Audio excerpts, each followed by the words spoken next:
Hello students, last class में हमने सीखा what is atom and what are the characteristics of atom. आज के वीडियो हम सीखेंगे कि सिंबल्स ऑफ एलिमेंट, जो एलिमेंट हैं उनके सिंबल्स कैसे कैसे हैं। Symbols of atoms and elements, symbols of atom and elements. तो ये आज हम पढ़ रहे हैं वीडियो नंबर 2, लेक्चर नंबर 2। ये है symbols of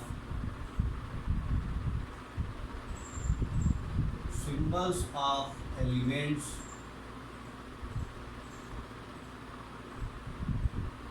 symbols of elements and atoms. Symbols of elements and atoms, जो एटम्स हैं उनके क्या क्या सिंबल हैं, कैसे कैसे उनको रिप्रेजेंट करते हैं। तो हमारे आज के लेक्चर में है सिंबल्स ऑफ एलिमेंट्स। तो बच्चों, सबसे पहले जो सिंबल था वो एल्केमिस्ट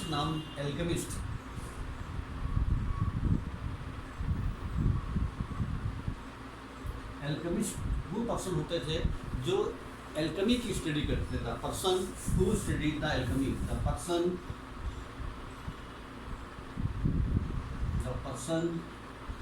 हु स्टडीड द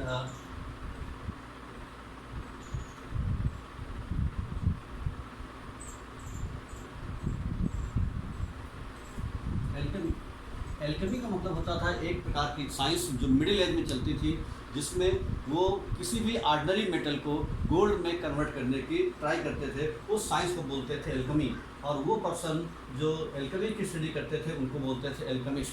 तो ये मिडिल एज की बात है। मिडिल एज में जो एल्केमिस्ट थे उन्होंने किन किन एलिमेंट के लिए किन किन सिंबल का इस्तेमाल किया। तो सबसे पहले जो एल्केमिस्ट थे इन्हीं ने एलिमेंट या एटम के सिंबल की शुरुआत की। तो इन्होंने किस किस तरह से इन्होंने शुरुआत की एल्केमिस्ट ने, उन्होंने कौन कौन से जो एलिमेंट को किस किस तरीके से नाम दिया, तो वो कुछ नाम हम दिखा रहे हैं। जैसे उन्होंने गोल्ड को रिप्रेजेंट करने के लिए इस तरीके से स्ट्रक्चर दिया। ये गोल्ड को रिप्रेजेंट करता था, ये गोल्ड को इस तरीके से रिप्रेजेंट करते थे। सिल्वर को इस तरह से रिप्रेजेंट करते थे, ये सिल्वर को इस तरह से रिप्रेजेंट करते थे। उसके बाद में वाटर को इस तरीके से रिप्रेजेंट करते थे, ये आपका वाटर का सिंबल था। उसके बाद में फायर का सिंबल इस तरीके से होता था, ये सिंबल फायर का होता था, फायर का। इस तरीके से बहुत सारे जो एलिमेंट हैं उनको उन्होंने रिप्रेजेंट किया। जैसे आयरन का सिंबल ऐसे होता था, आयरन को इस तरीके से बना देते थे, आयरन का सिंबल ये था, आयरन। इस तरीके से उन्होंने बहुत सारे जो एलिमेंट हैं उनको सिंबल्स के फॉर्म में इस तरह से रिप्रेजेंट किया। तो सबसे पहले जो एल्केमिस्ट थे उन्होंने ही एटम का सिंबल की शुरुआत की। उसके बाद में दूसरे साइंटिस्ट थे जिनका नाम था जॉन डाल्टन। डाल्टन ने भी एटम को जो सिम्बलाइज किया वो भी इसी तरह से पिक्चोरियल फॉर्म में किया। उन्होंने इस तरीके से डायग्राम बना करके एटम को रिप्रेजेंट किया। अब यहाँ पर पढ़ेंगे सिंबल्स यूज्ड बाय। ये सिंबल्स किसने यूज किए? एल्केमिस्ट ने। Symbols used by alchemist, symbols used by alchemist, इस तरीके से। Now symbols used by Dalton. Dalton नाम के साइंटिस्ट थे, उन्होंने भी सिंबल को कुछ इसी तरह से रिप्रेजेंट किया। जैसे वो सिल्वर को इस तरह से रिप्रेजेंट करते थे, उनके हिसाब से ये सिल्वर था। उन्होंने भी पिक्चर बना करके सिंबल को डिनोट किया। उसके बाद में लेड का सिंबल इस तरह से होता था, लेड को रिप्रेजेंट करते थे। उसके बाद में हाइड्रोजन का सिंबल ये रहता था, हाइड्रोजन को ऐसे रिप्रेजेंट करते थे। ऑक्सीजन को खाली सर्किल बना के रिप्रेजेंट करते थे, ये केवल ऑक्सीजन था। तो इस तरीके से और बहुत सारे जो एलिमेंट थे उन्होंने उसको सिम्बलाइज किया। तो इस तरीके से सबसे पहले जो सिंबल्स की शुरुआत की एल्केमिस्ट ने, जो कि मिडिल एज में होते थे। और दूसरी बात, जॉन डाल्टन ने आपको सिंबल बनाए, उन्होंने कुछ इस तरह से रिप्रेजेंट किया। उसके बाद में जो हम आज के एज में सिंबल देखते हैं, आज के टाइम में जो सिंबल देखते हैं उस सिंबल्स को देने का क्रेडिट जाता है बर्जीलियस नाम के साइंटिस्ट को। तो बर्जीलियस ने जो सिंबल दिए वो वही सिंबल है जो आज की डेट में हम देखते हैं। तो उन्होंने किस तरीके से एलिमेंट को सिम्बलाइज किया ये हम देखते हैं। तो सबसे पहले बर्जीलियस नाम के साइंटिस्ट थे, इनका नाम था बर्जीलियस, जे जे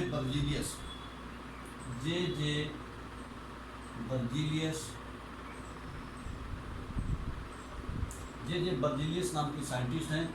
इन्होंने 1779 से 1848 के बीच में उन्होंने सिंबल्स को रिप्रेजेंट किया, यानी जो एटम हैं उनको सिंबल्स के फॉर्म में रिप्रेजेंट किया। और उन्होंने सिंबल्स की एक डिफिनेशन दी। क्या सिंबल की definition the? A symbol is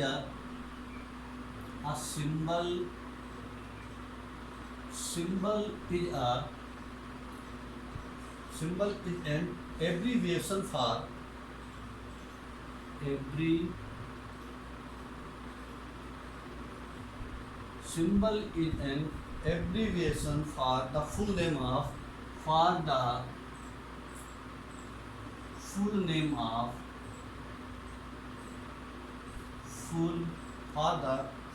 of an element।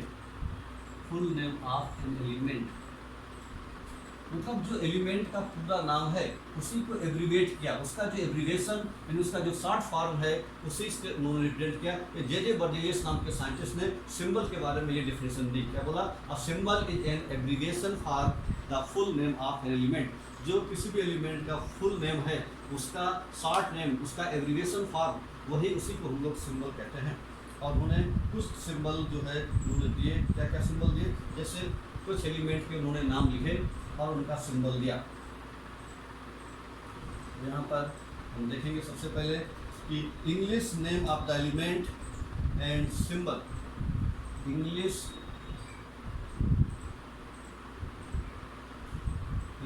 Name of the element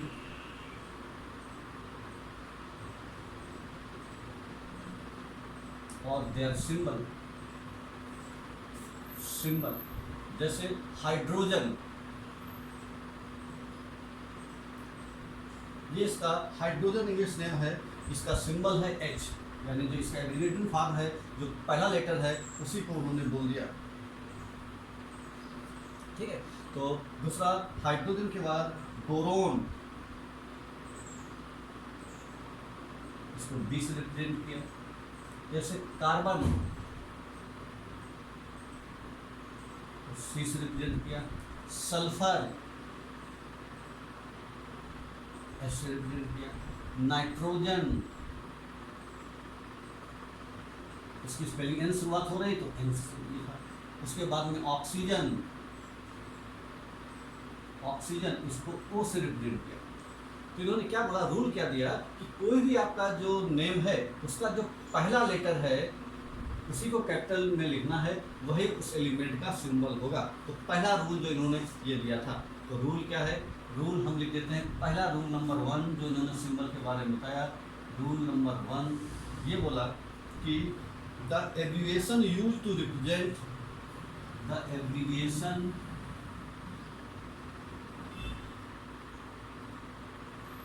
an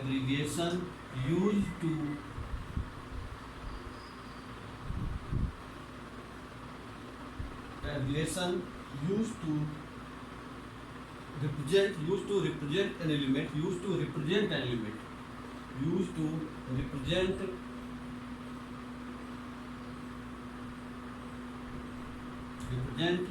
an element, the abbreviation used to represent an element is generally the first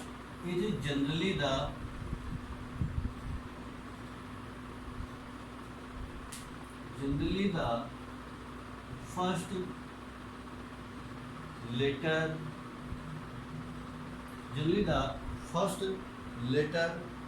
in capital of the first letter in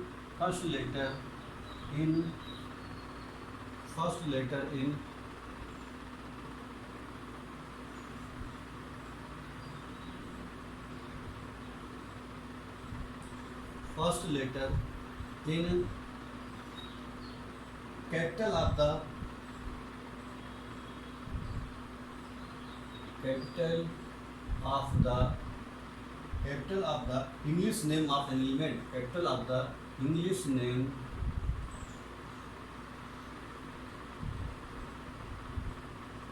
of the element, English name of the element।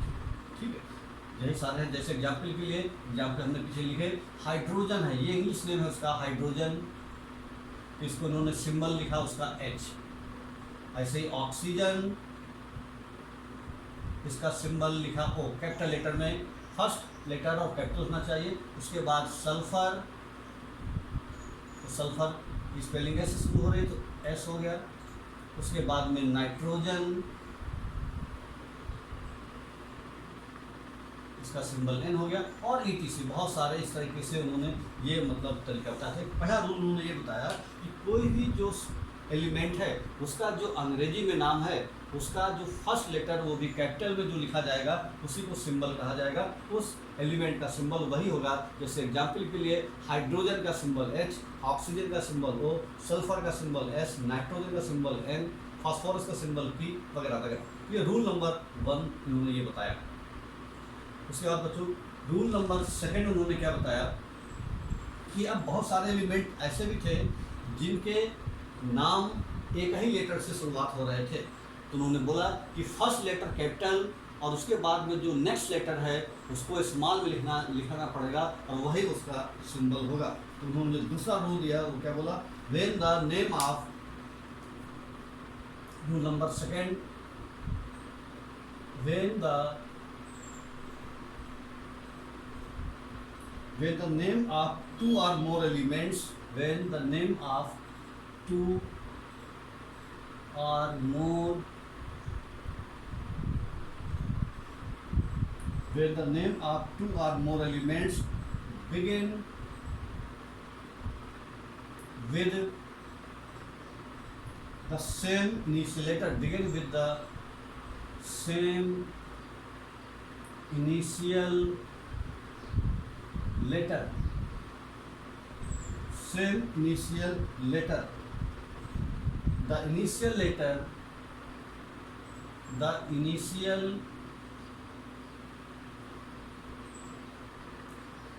initial letter followed by the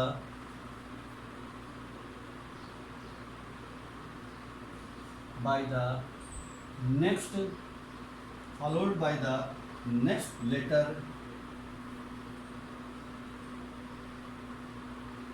next letter is used to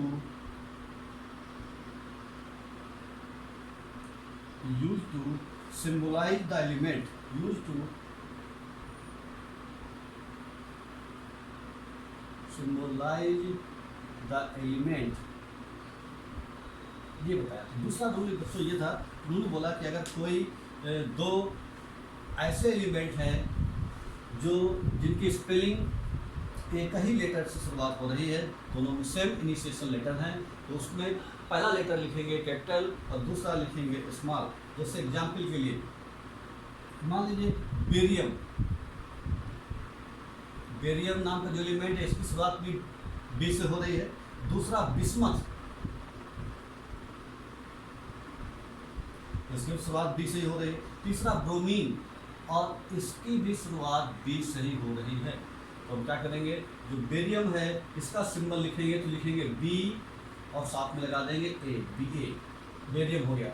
bismuth का लिखना है तो लिखेंगे B I, और bromine का लिखना है तो ये हो जाएगा बी आर। इस तरीके से अगर दो या दो से ज़्यादा एलिमेंट ऐसे हैं जिनकी स्पेलिंग का पहला लेटर सेम है, तो हम क्या करेंगे कि पहले के साथ साथ दूसरा जो नेक्स्ट लेटर है जो उससे डिफरेंट होना चाहिए वो लिखेंगे, और पहला कैपिटल में होना चाहिए, दूसरा स्मॉल में होना चाहिए, इस तरह से। ऐसे ही एग्जाम्पल और भी है, मैग्नीज और magnesium.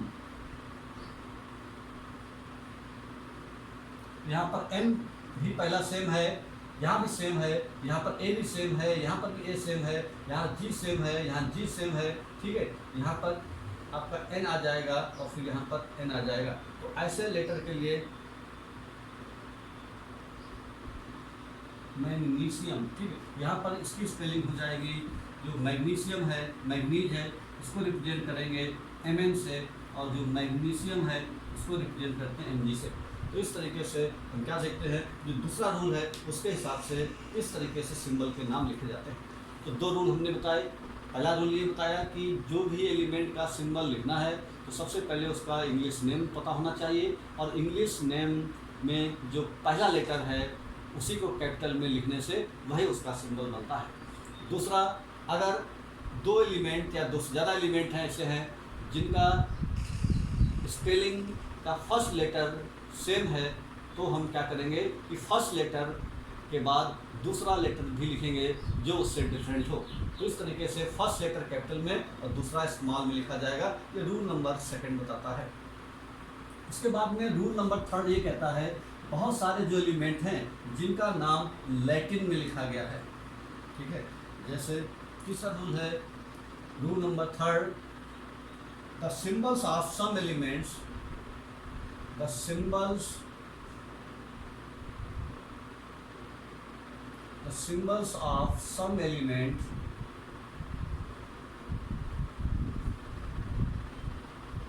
the symbols of some elements are derived from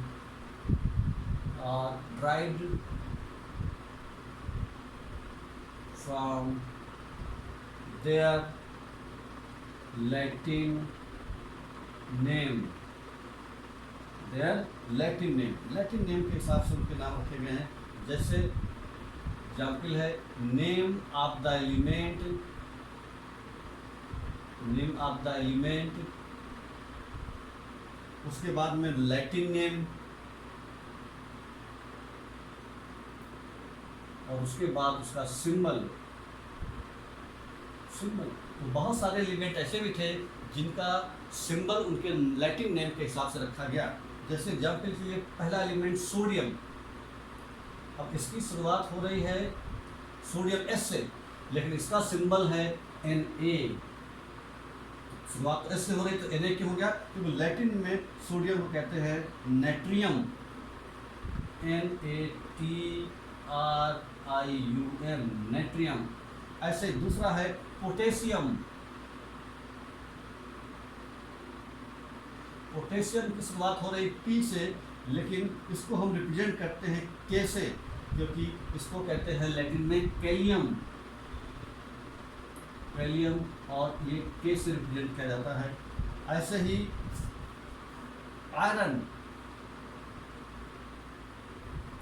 iron को हम I से शुरुआत हो रही स्पेलिंग, लेकिन इसको हम लैटिन में कहते हैं फेरम,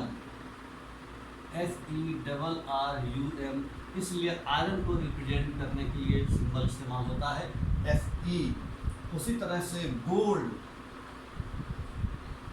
की स्पेलिंग G शुरुआत हो रही है, लेकिन इसको रिप्रेजेंट करते हैं हम लोग AU से, क्योंकि इसको हम लैटिन में कहते हैं ऑरम।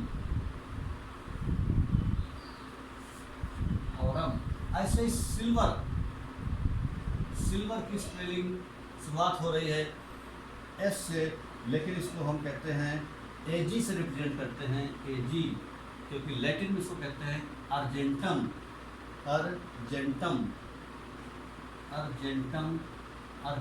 करके शुरुआत होती है। तो इस तरीके से उन्होंने एलिमेंट को, जो हम किस तरीके से सिंपलाइज करते हैं, एलिमेंट को सिंबल के फॉर्म में इस तरीके से लिखते हैं।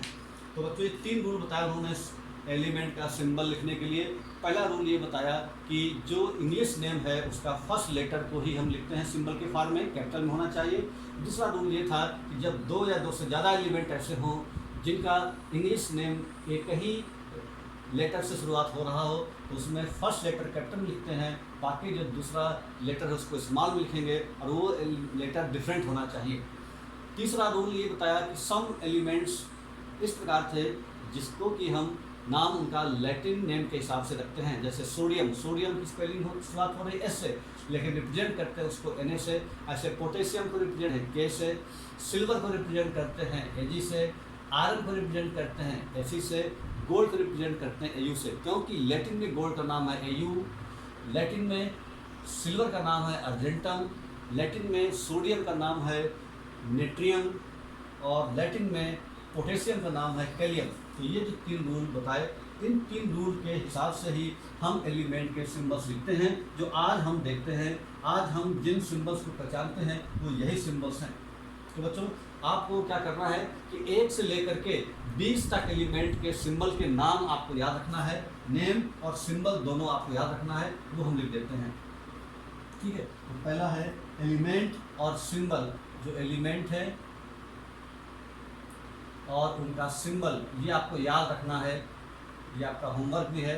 हाइड्रोजन, पहला एलिमेंट है हाइड्रोजन, इसका सिंबल है H। उसके बाद में हीलियम, इसका सिंबल है He। उसके बाद लिथियम, इसका सिंबल है Li। उसके बाद बेरिलियम, उसके बाद अगला एलिमेंट है बेरिलियम, इसका सिंबल है बच्चों Be, बी कैपिटल ई छोटा। उसके बाद बोरॉन B। उसके बाद कार्बन C। उसके बाद नाइट्रोजन N।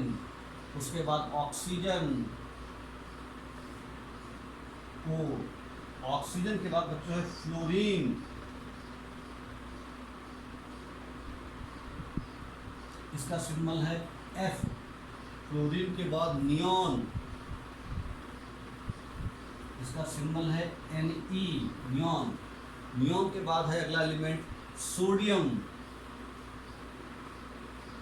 इसका सिंबल है Na। सोडियम के बाद magnesium, magnesium,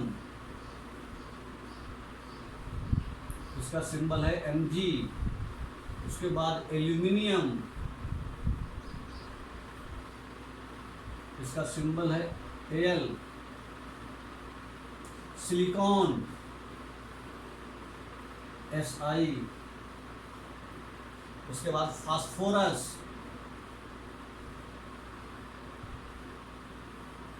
P। Sulphur S। Chlorine Cl। Argon Ar। Argon के बाद पोटेशियम,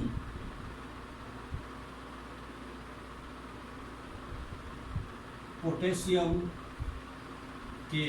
उसके बाद पोटेशियम के बाद कैल्शियम, सिंबल इसका Ca। तो ये आपके 1 2 3 4 5 6 7 8 9 10 11 12 13 14 15 16 17 18 19 20। ये जो 20 एलिमेंट हैं इनके सिंबल को आपको याद रखना है। ये सब सिस्टमेटिक हैं, इसी ऑर्डर में ही आपको लर्न करना है। पहला हाइड्रोजन, फिर helium, lithium, beryllium, boron, carbon, nitrogen, oxygen, fluorine, neon, फिर सोडियम का सिंबल Na, मैग्नीशियम का Mg, एल्यूमिनियम का Al, silicon, phosphorus, sulphur, chlorine, argon, potassium और कैल्शियम। ये जो सिंबल्स हैं इनको आपको याद करना है। ये आपका होमवर्क है, ये आपका होमवर्क है, इसको आपको याद करना रहेगा अच्छी तरीके से। उसके बाद में अगला है what does a symbol indicate. कोई भी सिंबल क्या रिप्रेजेंट करता है?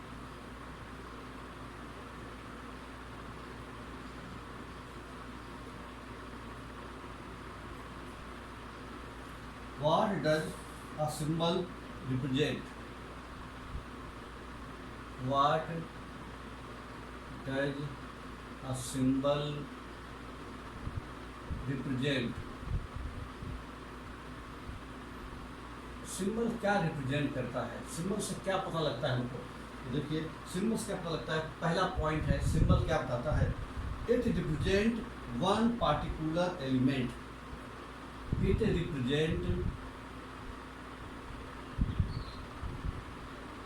वन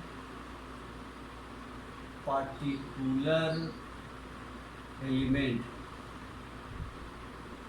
एक सिंबल से एक पार्टिकुलर एलिमेंट का पता लगता है। जैसे हाइड्रोजन से हाइड्रोजन एलिमेंट का पता लगता है, नाइट्रोजन सिंबल से N से नाइट्रोजन का पता लगता है। अगर Na लिख दिया जाए तो इसका मतलब क्या है? ये सोडियम को रिप्रेजेंट कर रहा है। अगर के लिख दिया जाए तो इसका मतलब पोटेशियम को रिप्रेजेंट कर रहा है, और अगर Ag लिख दिया जाए तो इसका मतलब ये सिल्वर को रिप्रेजेंट कर रहा है। तो इसका मतलब ये हुआ कि it represents one particular element, एक पार्टिकुलर एलिमेंट को रिप्रेजेंट करता है। दूसरा है point, it represent one atom of the element. दूसरा पॉइंट है it represent one atom of an element. ये एलिमेंट के एक एटम को रिप्रेजेंट करता है। मतलब अगर हम कह रहे हैं खाली Na लिखा है, इसका मतलब one atom of sodium, one atom of sodium, इस बात का मतलब ये हुआ। अगर कहीं पर लिखा हुआ खाली O, इसका मतलब है one atom of oxygen element, oxygen. तो ये रिप्रेजेंट करता है, ये इसका दूसरी खास बात है। दूसरा पॉइंट ये है कि it represent one atom of element, और पहला है it represent one particular element. उसके बाद बच्चों तीसरी बात ये क्या बताता है, तीसरा रिप्रेजेंट करता है it represent one atomic mass of the element. It represent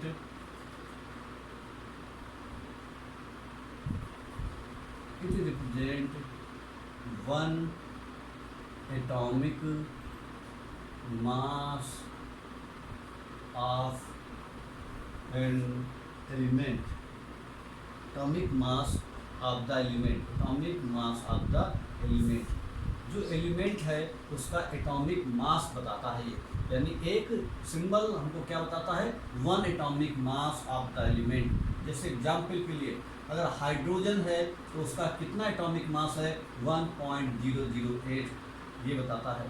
ठीक है, अगर हम कहें नाइट्रोजन का कितना मास है, ये क्या बताएगा, 14। अगर हम कहें ऑक्सीजन का एटॉमिक मास कितना है तो बताएगा 16। अगर हम बताएंगे कि सोडियम का एटॉमिक मास कितना है तो ये बताएगा 23। तो बच्चों ये आपको याद रखना पड़ेगा कि किसका कितना एटॉमिक मास है। पोटेशियम का एटॉमिक मास है 39, कैल्शियम का एटॉमिक मास है 40। तो एक एलिमेंट ये बताता है कि उसका एटॉमिक मास कितना है। एक सिंबल ये रिप्रेजेंट करता है कि एटम उसके कितने हैं, तो एक सिंबल क्या रिप्रेजेंट करता है कि एक एटम को रिप्रेजेंट करता है। खाली Na का मतलब एक एटम, 2 लगा देंगे इसका मतलब it means 2 atom of sodium. O का मतलब 1 एटम ऑफ ऑक्सीजन, 2 लगा देंगे it means 2 atom of oxygen. तो इस तरीके से आपका सिंबल क्या रिप्रेजेंट करता है ये बात हमने सीखी। इसके बाद बच्चों आगे सीखेंगे हम लोग व्हाट इज मॉलिक्यूल। मॉलिक्यूल क्या है, लास्ट क्लासों में हमने सीखा एटम क्या होता था, आज हम पढ़ने वाले हैं मॉलिक्यूल किसको कहते हैं। मॉलिक्यूल के बारे में जॉन डाल्टन नाम के साइंटिस्ट ने बताया कि मॉलिक्यूल का मतलब है जब 2 या 2 से ज़्यादा एटम आपस में कंबाइन होते हैं तो उसको कंपाउंड एटम कहा जाता है। शुरुआत में जो मॉलिक्यूल थे उनको जॉन डाल्टन ने कंपाउंड एटम शब्द का इस्तेमाल किया। बाद में एमिलियो एवोगैड्रो एक इटालियन साइंटिस्ट थे, उन्होंने इस कंपाउंड एटम को नए टर्म मॉलिक्यूल से डिफाइन किया। तो फिर मॉलिक्यूल जो है कंपाउंड एटम या मॉलिक्यूल एक ही बात होती है। तो हम पढ़ेंगे मॉलिक्यूल के बारे में। What is molecule.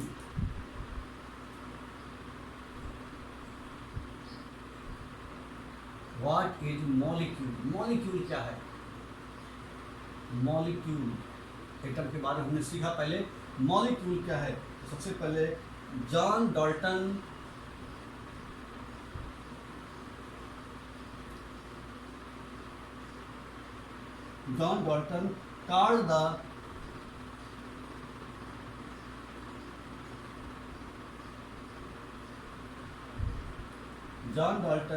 called the smallest particle of a compound, smallest particle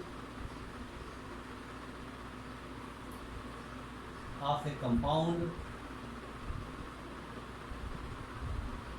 is compound atom।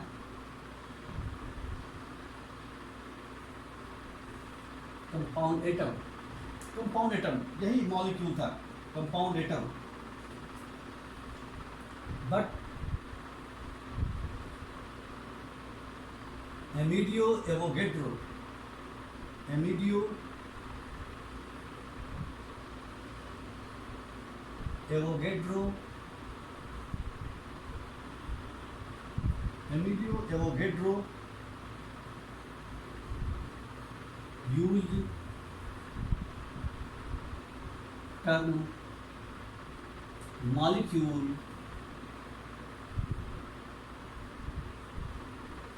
instead of compound atom।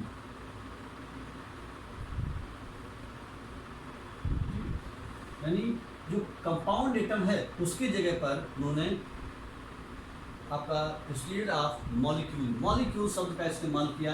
जो कंपाउंड एटम है उसकी जगह उन्होंने मॉलिक्यूल कहा। तो मॉलिक्यूल जो है वही बात है जो जॉन डाल्टन ने कंपाउंड एटम कहा था, वही एवोगेड्रो नाम के जो साइंटिस्ट हैं उन्होंने ये बात कही, उसी को मॉलिक्यूल कहा गया। तो मॉलिक्यूल क्या है, द स्मॉल, इसकी डिफिनीशन क्या है मॉलिक्यूल की, व्हाट इज मॉलिक्यूल। ये डिफिनीशन है the smallest particle of matter, the smallest particle of matter, the smallest particle of matter which can exist in a, which can exist, the smallest particle of matter which can exist in a free state, which can exist in a free state is called, which state, this in a free state is called a molecule। इसी को molecule कहते हैं। तो ये molecule की definition है। और molecule पूछा जाए क्या है तो आप क्या बताओगे, the smallest particle of matter, यानी जो मैटर है उसका जो स्मॉलेस्ट पार्टिकल है that can exist in A free state is called a molecule. उसी को हम लोग मॉलिक्यूल के नाम से जानते हैं। तो ये है मॉलिक्यूल। तो मॉलिक्यूल अब हम कंपाउंड एटम जो है उसको अब नहीं इस्तेमाल करेंगे, उसकी जगह पर मॉलिक्यूल शब्द का इस्तेमाल करेंगे जो कि लेटेस्ट है। और कंपाउंड एटम पुरानी बात थी, अब हम इस नए शब्द का इस्तेमाल क्या करेंगे, मॉलिक्यूल का। मतलब मॉलिक्यूल जो है वो दो या दो से ज़्यादा एटम से मिल करके बनता है। जैसे कि अगर हम कहें कि आपका हाइड्रोजन के दो एटम आपस में मिल जाएं तो इसको क्या बोलेंगे, कंपाउंड एटम। तो यही क्या है, मॉलिक्यूल। ऐसे ऑक्सीजन के जब दो एटम मिल जाएंगे तो क्या बना लेंगे, ऑक्सीजन O2। तो इस तरीके से ये जो मॉलिक्यूल का मतलब यही है। और ये जो मॉलिक्यूल है that exist in free state, यानी फ्री स्टेट में एग्जिस्ट करने वाला सबसे छोटा पार्टिकल मॉलिक्यूल होता है। और केमिकल रिएक्शन में पार्टिसिपेट करने वाला सबसे छोटा पार्टिकल एटम होता है। तो एटम अलग बात है और मॉलिक्यूल अलग है, दोनों में फ़र्क है। आगे चल के हम जब डिफरेंस पढ़ेंगे तो वहाँ पर एटम और मॉलिक्यूल के डिफरेंस बताएंगे तो और अच्छी तरीके से पता चल जाएगा कि क्या क्या फ़र्क है एटम और मॉलिक्यूल में। Now properties of molecule, properties of molecule.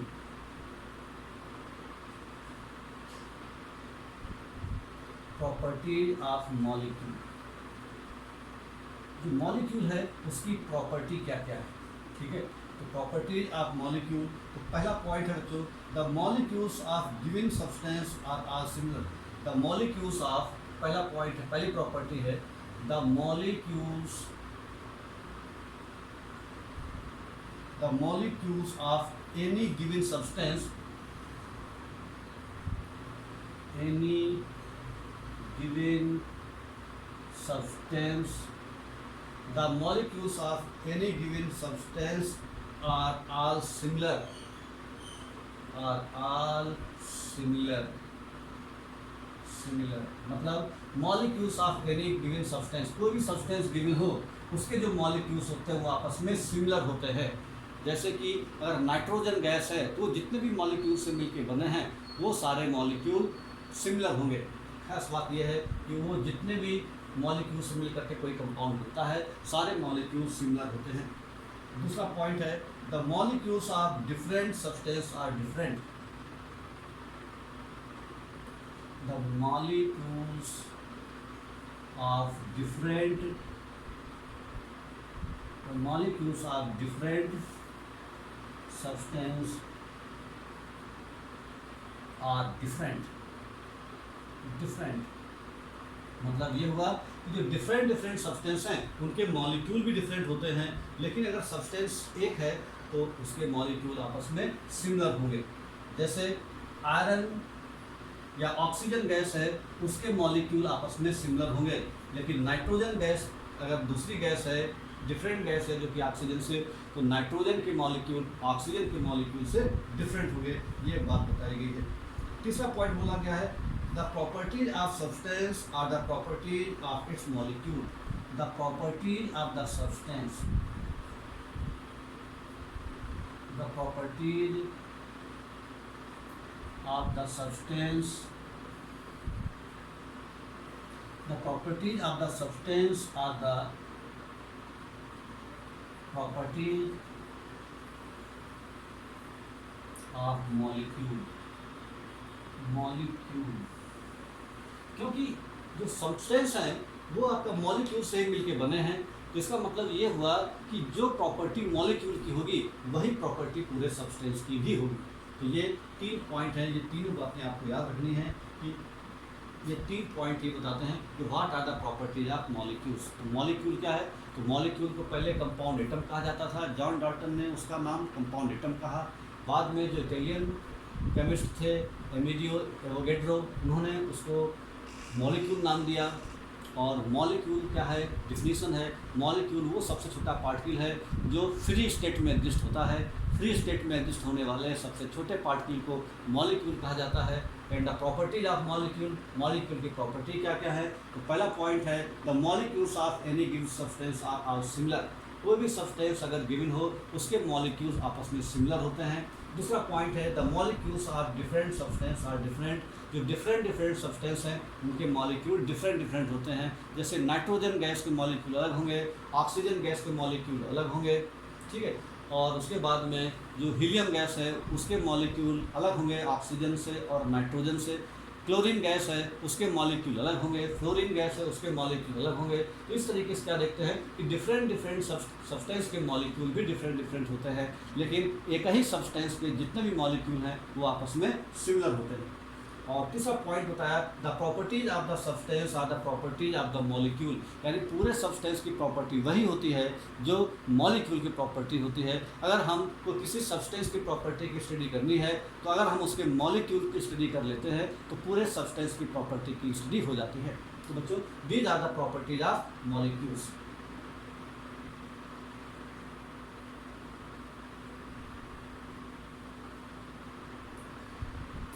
आगे पढ़ेंगे elementary molecules. What are elementary molecules?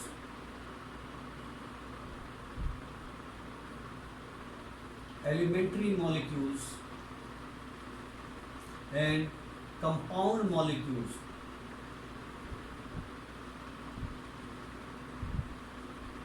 Molecules, ठीक, ये हम पढ़ेंगे। तो एलिमेंट्री मॉलिक्यूल्स किसको कहते हैं और कंपाउंड मॉलिक्यूल किसको कहते हैं? तो एलिमेंट्री मॉलिक्यूल का मतलब है कि ऐसे मॉलिक्यूल जो एक ही प्रकार के एटम से मिलकर बनते हैं उनको बोलते हैं एलिमेंट्री मॉलिक्यूल्स। जैसे हाइड्रोजन हो गया, क्लोरीन हो गया, ब्रोमीन हो गया, ये सारे एलिमेंट्री मॉलिक्यूल होते हैं। उसके बाद में जो कंपाउंड मॉलिक्यूल्स होते हैं वो 2 या 2 से ज़्यादा एटम से मिलकर बने होते हैं, 2 या 2 से ज़्यादा एलिमेंट से मिलकर बने होते हैं। जैसे एग्जाम्पल के लिए वाटर, तो वाटर में हम देखते हैं 2 एटम हाइड्रोजन के, 1 एटम ऑक्सीजन का। उसी तरीके से HCl hydrochloric acid, HNO3 nitric acid, यहाँ पर 1 हाइड्रोजन का एटम, 1 नाइट्रोजन का, 3 ऑक्सीजन के एटम हैं। वैसे ग्लूकोज C6H12O6, यहाँ पर कार्बन के 6 एटम हैं, हाइड्रोजन के 12 एटम हैं और ऑक्सीजन के 6 एटम हैं। 1 मॉलिक्यूल ऑफ ग्लूकोज, ग्लूकोज के 1 मॉलिक्यूल में कितने एटम हैं? ऐसे ही C12H22O11, इसको बोलते हैं शुगर कैन। तो यहाँ पर देखते हैं कार्बन के 12 एटम से मिलकर बना है, हाइड्रोजन के 22 एटम से और ऑक्सीजन के 11 एटम से। ऐसे ही यूरिया NH2CONH2, यह है यूरिया का फार्मूला। यहाँ पर भी देखते हैं ये डिफरेंट डिफरेंट एटम से मिलकर के बना है। तो कंपाउंड एटम का मतलब है कि ऐसा मॉलिक्यूल जो 2 या 2 से ज़्यादा डिफरेंट एलिमेंट्स से मिलकर बना हो उसको कहते हैं कंपाउंड मॉलिक्यूल। और एलिमेंट्री मॉलिक्यूल का मतलब है एक ऐसा मॉलिक्यूल जो एक ही प्रकार के एलिमेंट से मिलकर के बना हो। तो इस तरह से बच्चों आपका एलिमेंट्री मॉलिक्यूल क्या होते हैं और कंपाउंड मॉलिक्यूल किसको कहते हैं। उसके बाद में एक शब्द और भी इम्पोर्टेंट है, एटॉमिसिटी। एटॉमिसिटी किसको कहते हैं? एटॉमिसिटी। एटॉमिसिटी ये बहुत इंपॉर्टेंट टर्म है, इसको आपको ध्यान में रखना है, इम्पॉर्टेंट है। एटॉमिसिटी का मतलब है number of atoms present in a molecule are known as atomicity. तो डिफिनेशन है the number of atoms, the number of atoms present in a the number of atoms are present in a molecule is known as atomicity, known as atomicity. उसी को हम atomicity कहते हैं। जैसे example के लिए अगर हम कहें कि what is the atomicity of water. Water नाम का कंपाउंड है H2O, इसकी एटॉमिसिटी कितनी है? तो यहाँ पर 2 एटम हाइड्रोजन के, 1 एटम ये है, तो इसकी एटॉमिसिटी हो गई कितनी? एटॉमिसिटी हो गई 3। इस तरह से ये क्या है, सब्सटेंस के नाम लिख रहे हैं हम और हमको उसकी एटॉमिसिटी बतानी है। जैसे HNO3, तो एटॉमिसिटी कितनी हो गई? 1 2 3 5, इसकी एटॉमिसिटी हो गई 5। हाइड्रोजन की एटॉमिसिटी कितनी हो गई? 2। ओजोन गैस है, उसकी एटॉमिसिटी कितनी हो गई? 3। C6H12O6, इसकी एटॉमिसिटी कितनी हो गई? 12 6 18 18 6 24। तो बच्चों इस तरीके से एटॉमिसिटी का मतलब है एक मॉलिक्यूल में कितने नंबर ऑफ एटम्स प्रेजेंट हैं, उसी को हम एटॉमिसिटी कहते हैं। तो हम कुछ आपको न्यूमेरिकल निर्णय करने के लिए आपको बतानी है एटॉमिसिटी इसकी कितनी कितनी है। हम कुछ कंपाउंड निर्णय करने के लिए उनकी एटॉमिसिटी आपको बतानी है। Find out the atomicity of the following compounds. Find out the atomicity of following compounds। जो कंपाउंड्स हैं उनकी एटॉमिसिटी आपको बतानी है। जैसे H2SO4 कितनी एटॉमिसिटी होगी इसकी? उसके बाद C12H22O11, इसकी एटॉमिसिटी कितनी होगी? NH2CONH2, इसकी एटॉमिसिटी कितनी होगी? CH3OH, इसकी एटॉमिसिटी कितनी होगी? उसके बाद में H3PO4, इसकी एटॉमिसिटी कितनी होगी? H3PO3, इसकी एटॉमिसिटी कितनी होगी? और उसके बाद में O2, इसकी एटॉमिसिटी कितनी होगी? और उसके बाद में आपका He, इसकी एटॉमिसिटी कितनी होगी? इस तरीके से ये जो कंपाउंड दिए गए हैं, सब्सटेंस दिए गए हैं, इन सब की एटॉमिसिटी आपको पता करके बतानी है। तो इसके बाद में अब हम पढ़ेंगे टाइप्स ऑफ मॉलिक्यूल्स। जो मॉलिक्यूल्स हैं उनके टाइप्स कौन कौन से होते हैं। Types of molecules. Types of molecules. Types of molecules. जो मॉलिक्यूल्स हैं उनके टाइप्स कौन कौन से हैं। तो आपका एटॉमिसिटी के बिहाफ पर इनको जैसे पहला है mono atomic molecules. Mono atomic molecules जिसमें खाली एक एटम हो, ऐसे मॉलिक्यूल में इसको बोलते हैं हम लोग मोनो एटॉमिक मॉलिक्यूल्स। मोनो जैसे मोनो माने 1, एटॉमिक माने यानी these molecules contain only 1 atom. These molecules contains only 1 atom, like जैसे neon, argon, krypton, xenon and radon, ये सारे एलिमेंट हैं ये सारे मॉलिक्यूल इनको बोलते हैं हम लोग मोनोएटॉमिक मॉलिक्यूल के नाम से जानते हैं। दूसरा डाईएटॉमिक molecule, diatomic molecule, diatomic molecule का मतलब these contains only two atoms, these contains two atoms in a molecule। एक मॉलिक्यूल में दो एटम्स होते हैं, इनको बोलते हैं डाईएटॉमिक मॉलिक्यूल्स। एग्जाम्पल के लिए जैसे हाइड्रोजन, क्लोरीन, नाइट्रोजन, NaCl, यहाँ पर भी आपके दो एटम हैं NaCl में भी, ठीक है, HCl, ये सारे जो कंपाउंड हैं HBr, ETC, इन सब में दो मॉलिक्यूल हैं, इसलिए इनको हम डाईएटॉमिक मॉलिक्यूल के नाम से जानते हैं। तो डाईएटॉमिक, ऐसे ही ट्राईएटॉमिक का मतलब जिसमें तीन एटम होते हैं, आप डेफिनेशन लिख सकते हो आसानी से। Triatomic molecules are those molecules which contain three atoms. तो triatomic molecules, triatomic molecules, molecules जिसमें तीन एटम हों, जैसे आपका है ओजोन, तीन एटम है, H2O, इसमें भी तीन एटम होते हैं। इसके अलावा NO2, यहाँ पर भी तीन एटम हैं, H2S, hydrogen sulphide gas, ETC, ऐसे बहुत सारे जो कंपाउंड हैं इनको हम ट्राईएटॉमिक के नाम से जानते हैं। तो ट्राईएटॉमिक का मतलब जिसमें तीन एटम हों। उसके बाद टेट्राएटॉमिक मॉलिक्यूल जिसमें चार एटम हों। टेट्राएटॉमिक, टेट्राएटॉमिक molecule,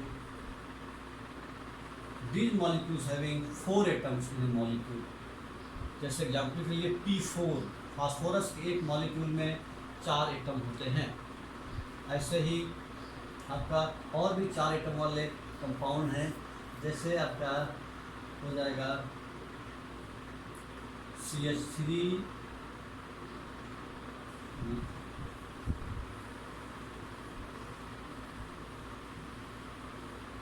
PH3, phosphine gas, ammonia gas, hydrazoic acid, ETC।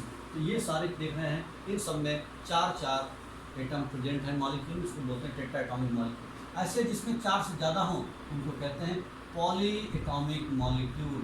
Polyatomic molecule का मतलब है जिसमें आपके काफ़ी ज़्यादा मॉलिक्यूल हों, यानी any molecules containing more than four atom is called आपका पॉलीएटॉमिक मॉलिक्यूल। फोर से ज़्यादा, ग्रेटर देन फोर, जैसे HNO3, यहाँ पर कितने हो गए, 3 4 1 5, ये हो गए।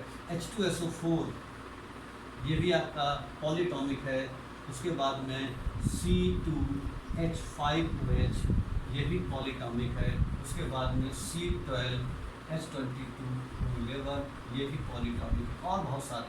तो आपको मॉलिक्यूल कितने प्रकार के हैं, monoatomic molecule, diatomic molecule, triatomic molecule, tetraatomic molecule and polyatomic molecules. तो इस तरीके से मॉलिक्यूल्स के हमने बहुत सारे टाइप सीखे बच्चे। अब हम सीखेंगे what is the difference between atom and molecule. Molecule भी पढ़ चुके हैं पहले, एटम भी पढ़ चुके हैं। एटम और मॉलिक्यूल दोनों पढ़ने के बाद इनमें क्या डिफरेंस है, कोई कंफ्यूजन तो नहीं है, पहले जान लें कि क्या क्या डिफरेंस होता है एटम और मॉलिक्यूल के बीच में। Difference between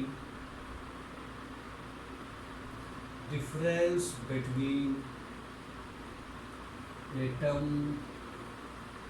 and molecule. Molecule और एटम के बीच में क्या क्या डिफरेंस है, difference between atom and molecule. तो आपका एक तरफ डालेंगे एटम और बीच में खींचेंगे लाइन, एक तरफ डालेंगे मॉलिक्यूल। क्या क्या डिफरेंस है एटम और मॉलिक्यूल में। तो पहला डिफरेंस हम एटम की तरफ लिखेंगे। Smallest particle of an element which does not exist in free state.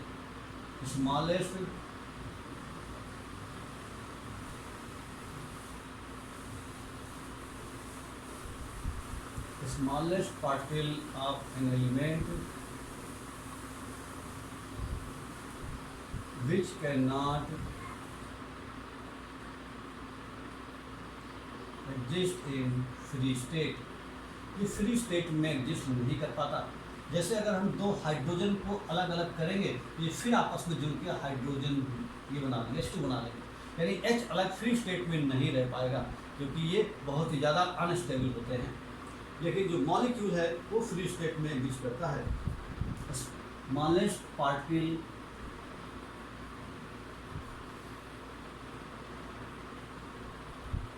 smallest particle of substance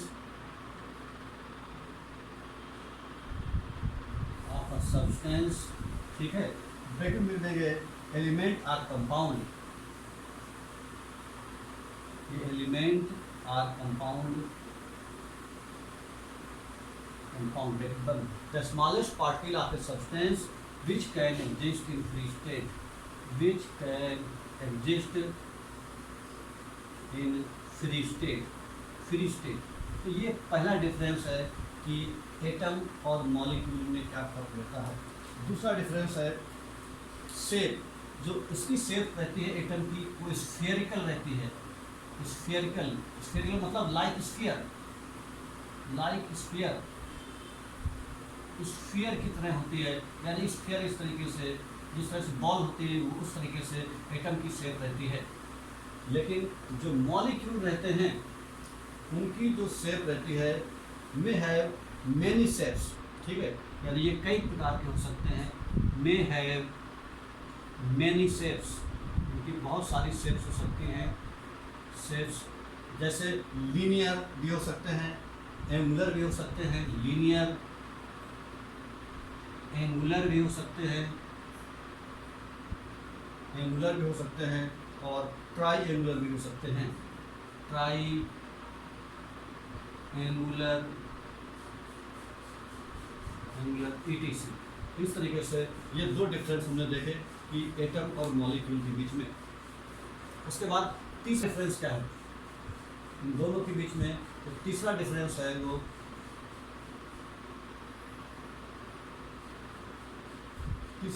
है highly reactive except noble gas atoms.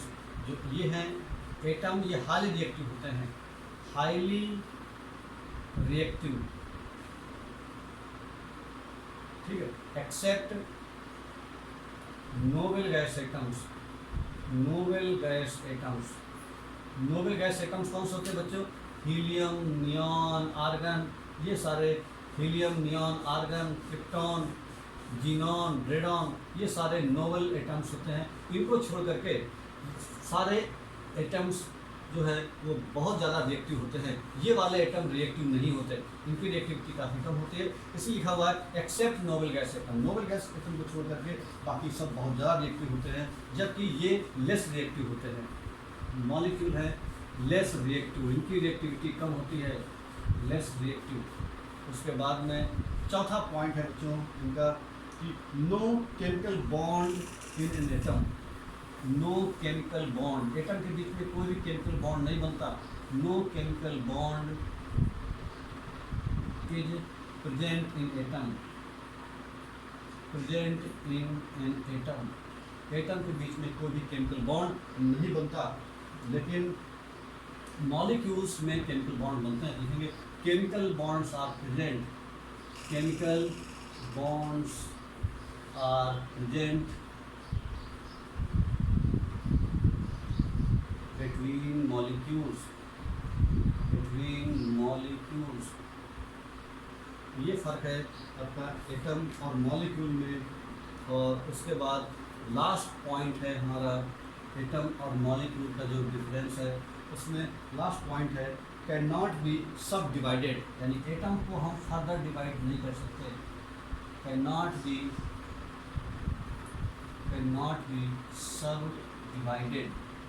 सब डिवाइडेड। शुरू में, आजकल तो हम उसको डिवाइड भी कर सकते हैं प्रोटॉन, इलेक्ट्रॉन, न्यूट्रॉन में, पहले ये डिवाइड नहीं किया सकते थे जब ये थ्योरी आई थी। कैन बी सब divided into atoms, can be सब डिवाइडेड